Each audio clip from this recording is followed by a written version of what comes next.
Hey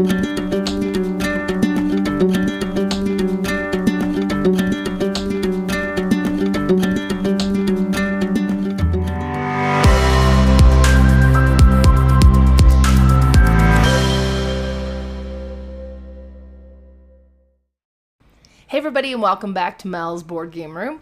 And I decided I was going to do a recap of every days of MelCon. So it was a 3-day event, and then I'll go over all the games I played at MelCon. Because it's tradition. I've done it for the last 3 MelCon, so I can't skip MelCon 2024, can I? So here is what got played, or by me anyways, on day 1. So the first, this is just a selfie. Somebody brought me balloon because day 1 was actually also my birthday, as well as Carla's birthday, which is my my podcast co-host. So we had balloons and cake. It was amazing. So the first game I played was Beacon Patrol.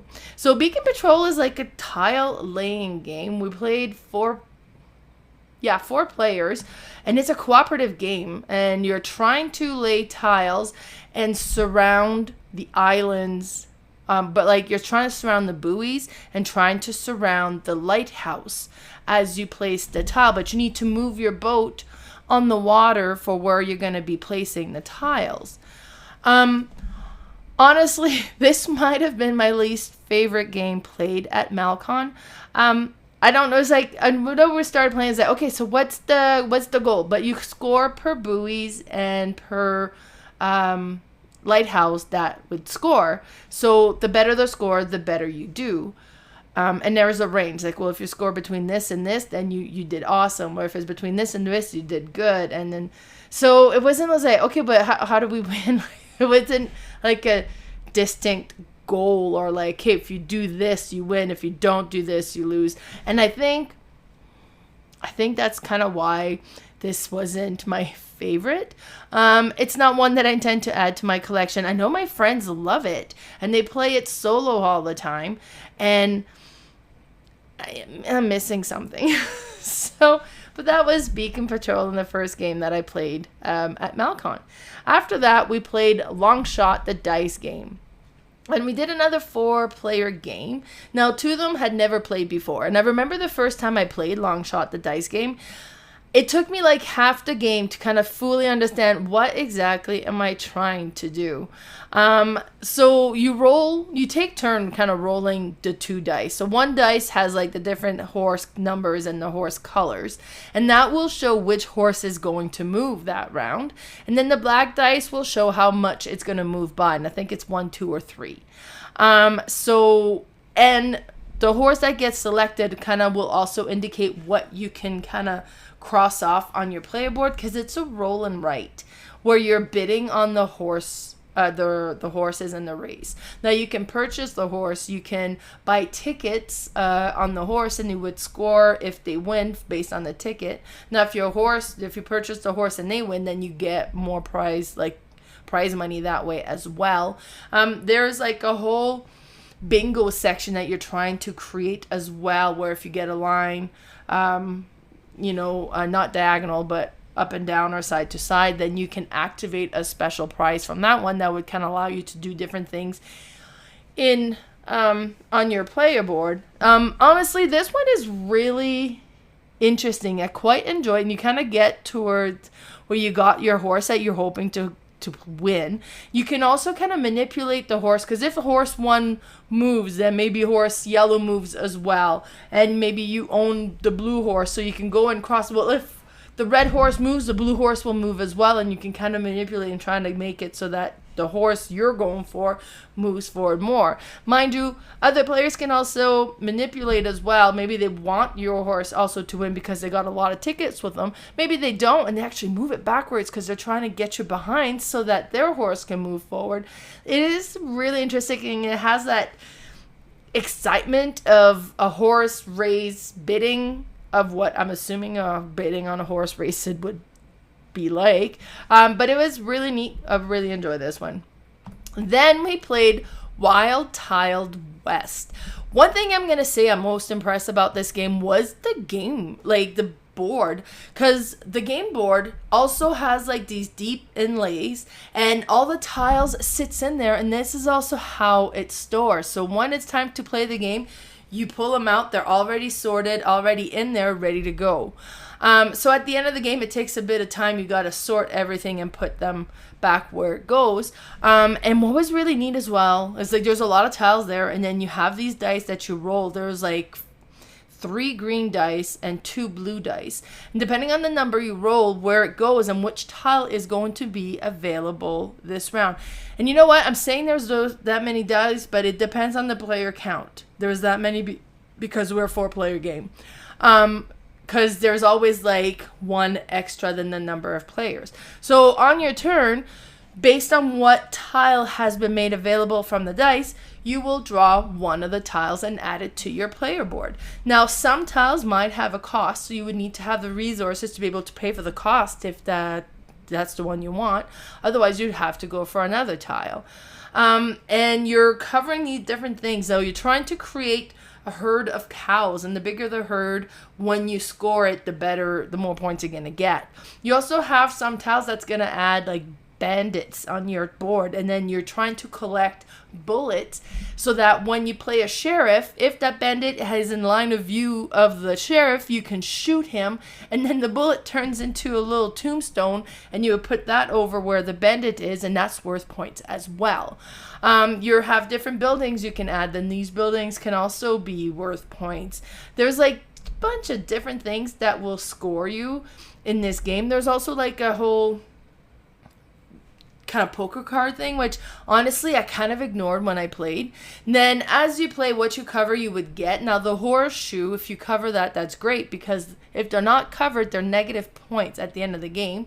Then you have these different little towns on your board, and if you cover all the dark gray area of one town, you get to score that town. And the sooner you do it, the more points you get for doing it. It was neat. It was really interesting. I quite enjoyed this one. And that was Wild Tiled West. So and here's a close-up of my board. So you can kind of see all the different things, the tombstone there, the bullets that I shot. Those brown, I don't know what that token is supposed to be, like that little brown. Oh, I think it's a boot, like a cowboy boot. But you would put that in the herd once you've scored the herd, so that you know you've already done it, so you can't do it a second time. It was really neat, though. I quite enjoyed that one. So after that, we played Trio. Now, I actually played it twice in a row. And this is a really interesting one. The first time I played it, actually, I played the Japanese version that was called Nana. And that's the exact same game. So the goal is to get 3 pairs of 3s. Unless your pairs together, added together, or negated from each other equals 7, then you only need 2. Or if you're able to do 3 of 7, then you instantly win. You can do it with just 1. However, on your turn, you're going to ask other players what's your highest card or what's your lowest card. So coming to 7, because that's kind of like the middle card, it's going to be really hard to do at first. So you can ask highest or lowest. So if I ask somebody and they put a 10 down, okay, well, I have a 10. That's great. If you kind of reveal 2 of the same, you're fine, and you keep going. If you ever don't match, your turn ends. And you're trying to find all 3. Now, like I mentioned, if it's in the middle, they're not going to be able to reveal that. And you also have cards that are in the table face down. And that kind of has a bit of like a memory feel to it. Be like, okay, well, I'm going to flip that middle card, flip that over. Oh, that was an 8. Okay, and then you flip it back. So you're trying to remember now where the 8 is. And you're trying to remember what cards people had when they were showing it. And you're trying to match these 3 things. It is really neat. Every time we never play just once. It's one of those I was like, okay, now again. And we play it multiple times. And of course, this time was no difference. We played it 2 times in a row. After that, I played Ohanami, which is another small card game. And it is puzzly. And this one is quite interesting as well and is beautiful. But you're creating these gardens. And it's a card drafting game. So you're going to get a bunch of cards. And they're going to be anywhere from, I want to say, 1 to 130. Something like that. And they're going to have different colors. It's either going to be blue or green or gray or pink. And the first round, you're only going to score the blue cards. So you're going to be adding cards into your garden. And you can have up to 3. So that means you have up to 3 rows of cards. And you have to place your cards in numerical order. Now it can skip, but it has to be like from lowest to highest. And once you've placed the cards, you can only add below or above. So you can't tuck cards in gaps that you've created. So you got to be careful with that. And you'll draft 2 cards from the 10 that you start, and you pass the ones over, and then you add those 2 cards to your garden. And you keep going that till all the cards are done. And then you score the first round, and you score only the blue cards. And each blue cards are going to be worth like 3 points. Then you're going to do it again with 10 new cards, and you're going to add to your garden, trying to create these this row. But then again, you can only tuck above and below, so you try not to create too many gaps. And then you're trying to create this garden. And then the second time, you're going to score the blue cards again. So 3 points again. And then the green cards, which are going to be worth 4 points now. And then you do a final round of 10 new cards. And then that shifts around. And then you're going to score everything again, including the gray cards and the pink cards. And the pink cards works that the more you have them, the more points they're worth. Like it's not... 1 is worth 1 point, 2 would be worth 3, and so on. So it just kind of grows that way. It's neat. I quite like it. It's puzzly, and it's kind of like, oh my God, okay, what do I keep? Where do I put that? Okay, well, I could tuck that in there. That creates a bit of a gap, but that's okay. Because if I get a 30, I could tuck it at the bottom of here because I have 40s here. So then I still room to add 30s here, even though I've created that gap here. Like, in kind of that concept and trying to, I really like it. It's a super straightforward game, but you really got to think of what you want to keep and where you want to place them. Then I played DroPolter. We ended up playing this one multiple times throughout the weekend. This was the first time we played it, and this is just when I read the description of it to see if I wanted to get it, and after reading the description, I was like, you know what? I don't think I need this game, so I wasn't going to get it. But it was at my house. It was going in the flea market at MelCon. And then we were playing just with my family, and then my spouse was like, well, let's play that one. So I was like, okay, sure, because it was on the table. So I was like, I guess I'm buying it. So we cracked it open and got to play it. And I'm so glad we did. We have played it so many times since. And it is super simple. And it's so simple that I thought it would be kind of like, but no, it's really good. So in your hand, you will have 5 different objects. So you can see we have this yellow flat piece. Then you have a red cube. You have this little blue key shaped thing. And then you have a white shell. And then you have this like translucent purple ring thing. So you have those in your hand. You'll flip a card in the middle, and you have to drop from your hand what is on that card. So in this case, we're trying to drop just that blue piece, that blue key piece from your hand. You can't dip with the other hand. So you got to manipulate your hand trying to drop just that and drop nothing else. Because if you drop anything else, you're eliminated from this round. Now, if you drop a bell, that bell is gone. But if you drop just what you need and you reach for that ghost and you're the first one to do it, you win this round and you get a bell added to your hand that now has to sit in your hand. And the goal is to be the first person to 5 bells. Now, instantly guaranteed somebody's going to drop some bells. But they're going to win them back. And it was such a neat, interesting game. And from the description, I didn't think I would enjoy it as much as I have been. So that is DroPolter. Then I played Wildlife Safari. My copy actually is titled Botswana. And I think it's because it's from I have like a different country's version or a different language version. I'm not sure which it is. But it is exactly like this game. And super cool because you have all these little animals you see in that picture or that stamp there. That's actually see-through. Those are the actual animal components you play with in this game. And it's I want to say that it's kind of like a stock game. So what you'll do is you have cards at the beginning of the cards. It can be anywhere from 0 to 5. Depending on the player count, some might have been tucked away. They might all be into play. So the goal is to play cards, and when you're going to be piling them on top. So if I play a line cards, there's already a line card that's been played. I place my line card over the existing line card. And then the line card that gets played on top is now the new value for lions. So you'll play a card and then you'll draw an animal. Now it doesn't have to match. I could play a lion and pick up a zebra.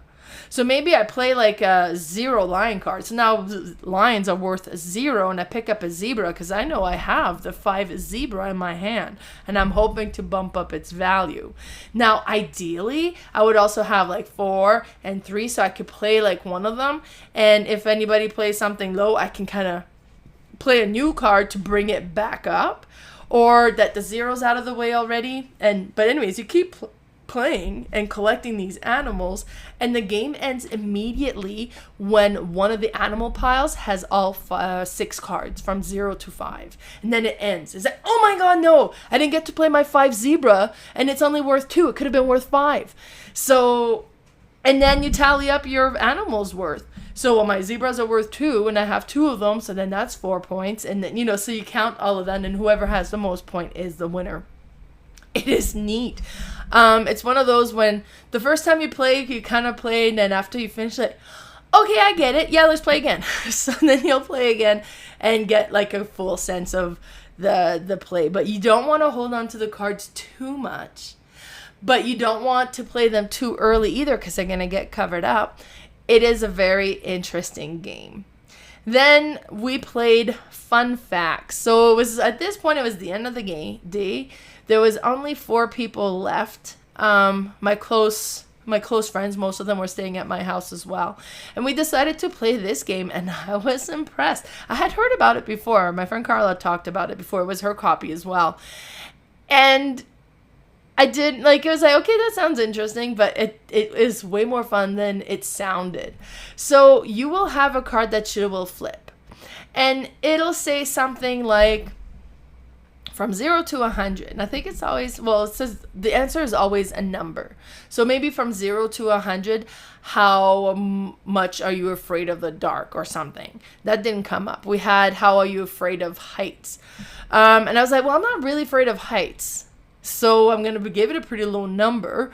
But, I mean, if I'm going to be really high, I'm going to feel a bit queasy. So it's not like I'm super comfortable with heights. I was like, I don't know, I'll say I'm a 42. And everybody puts an answer. Then you put your tiles face down. And actually on the other side, you can write your name. We just remembered each other's color.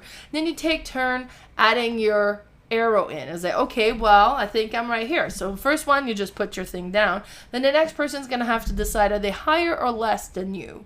And then they'll either put their arrow above or below. And then the next person's going to be like, I think I'm between you two, so put it there, So, and then you kind of verify how you did. So if you got it in order, you will keep the card as a point.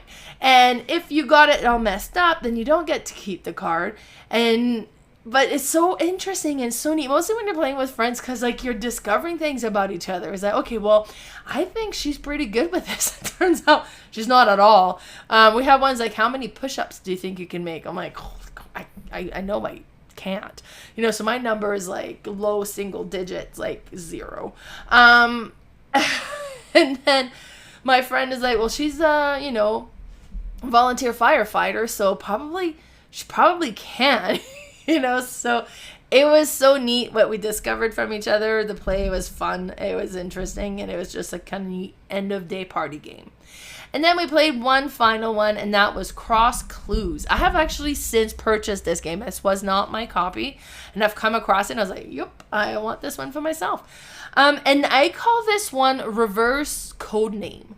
Because instead of having a grid of words, you have the outside of the grid, A to D, and then 1 to 4, and each one of those is assigned a letter, a word. And then you have cards in your hand, and you got to try to come up with a word that will combine the 2 words that are in there. So let's say we're looking at D3. So we have banana and we have books. book. So maybe my clue would be leaf.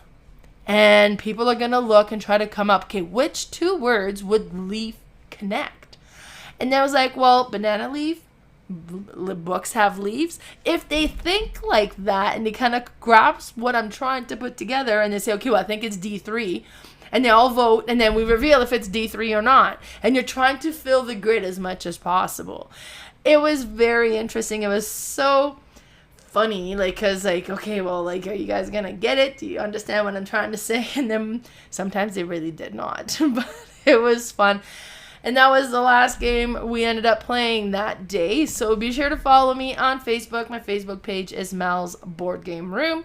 I am also on Instagram as Mel's Board Game Room. Actually, on my Instagram right now, I am having a giveaway. So be sure to enter that to win a $30 gift card for Board Game Bliss, because I've reached 3,000 followers. So, 3,000 pennies.